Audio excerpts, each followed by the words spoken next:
De partout où vous nous suivez, nous disons bonjour et courage à tous les bien-aimés qui poursuivent le développement de leur potentiel. Dans cette session Maximage de potentiel, ça va faire la 16e vidéo. Merci pour tous les feedbacks, merci pour toutes les questions que vous nous posez. Et nous sommes en train de tâcher d'y répondre dans la mesure du possible. Si tu m'as bien suivi dans la 15e vidéo, j'en avais 7 papiers comme ceci. Aujourd'hui, j'en ai 12. Pour dire que j'ai ajouté un peu plus à la sauce de la fois passée, pourvu de te permettre d'atteindre ton potentiel. Et qu'est-ce que j'ai à dire de spécial aujourd'hui? Juste un petit rappel par rapport au fait que maximiser son potentiel passe dans la 15e vidéo par la compréhension du travail en équipe. Une équipe passe par deux choses, un objectif commun et une bonne communication.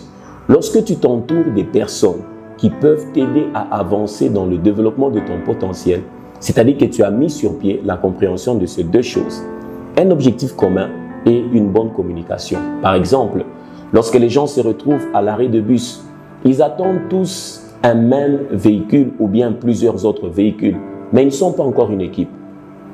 La question qu'on se pose, pourquoi ne sont-ils pas encore une équipe? Parce que simplement, ils ont un objectif commun, mais ils ne communiquent pas. Mais s'il s'avère qu'ils commencent à communiquer, c'est-à-dire qu'en ce moment-là, ces personnes qui sont à l'arrêt de bus forment une équipe parce qu'ils ont un objectif commun et ils commencent à communiquer. Veuillez tenir compte de ces deux grands mots dans la formation d'une équipe. Derrière tout ce qu'il y a de grand se trouve le mot équipe. Derrière cette organisation Maximage de potentiel, il y a une équipe. Derrière l'église, l'entreprise, les chaînes comment on dit, les chaînes de restaurants, le transport, il y a le mot équipe. Veux-tu réussir? Apprends à travailler en équipe. Et à la notion du travail en équipe, il faudrait maintenant ajouter une chose, c'est la notion des relations. Savoir être en équipe, c'est une chose, mais cela ne sera pas effectif si on ne comprend pas la place des relations. J'ai noté pour vous ceci. Vos relations influencent votre potentiel.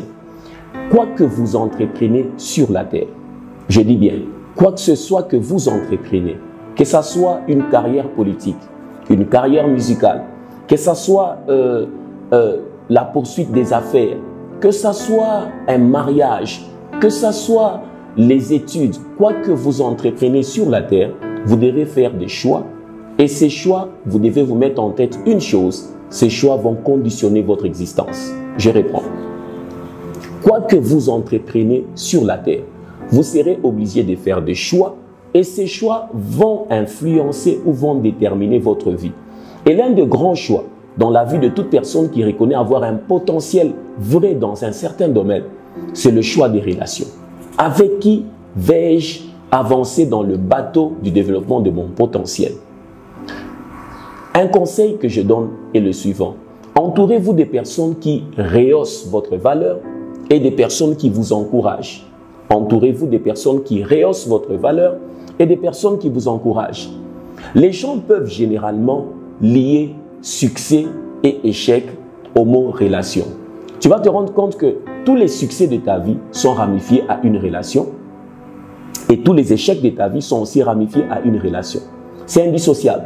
Quand tu me suis, quand tu regardes comment tu as réussi peut-être dans les études, tu avais des amis avec lesquels vous bossiez dur. Quand tu me dis que tu as échoué dans les affaires, il y avait toujours une relation qui t'a amené à la dérive, à l'échec. On ne peut jamais dissocier succès et échec. Tout ce que nous sommes sur le podium du succès est ramifié à une relation. Choisissez des relations qui rehaussent votre valeur et qui vous encouragent. Quand tu ne donnes pas ta vie aux relations qui rehaussent ta valeur et qui t'encouragent, tu es en train de tuer ce qu'on appelle le capital émotionnel. Le capital émotionnel de l'homme est très important dans la course de la destinée. Ce que tu es à l'intérieur détermine ce que tu réalises à l'extérieur. Ce que tu es à l'intérieur détermine ce que tu entreprends à l'extérieur. Tu ne peux pas entreprendre efficacement à l'extérieur quand tu n'es pas fort à l'intérieur. Choisissez des relations qui rehaussent votre valeur et qui vous encouragent. Et dans ce choix-là, vous devez tenir compte que chaque fois, il y aura ramification. Comme en maths moderne, voulais-je dire, en première CO, on a appris les ensembles. Il y a toujours ces flèches. il y a toujours une ramification. Il y a le grand ensemble relation. De ce côté, il y a succès, il y a échec. Chaque fois qu'il y aura un succès, il y aura une flèche qui quittera du grand ensemble relation vers là-bas. Chaque fois qu'il y aura échec, il y aura toujours une flèche qui quittera relation vers échec. Choisissez bien vos relations.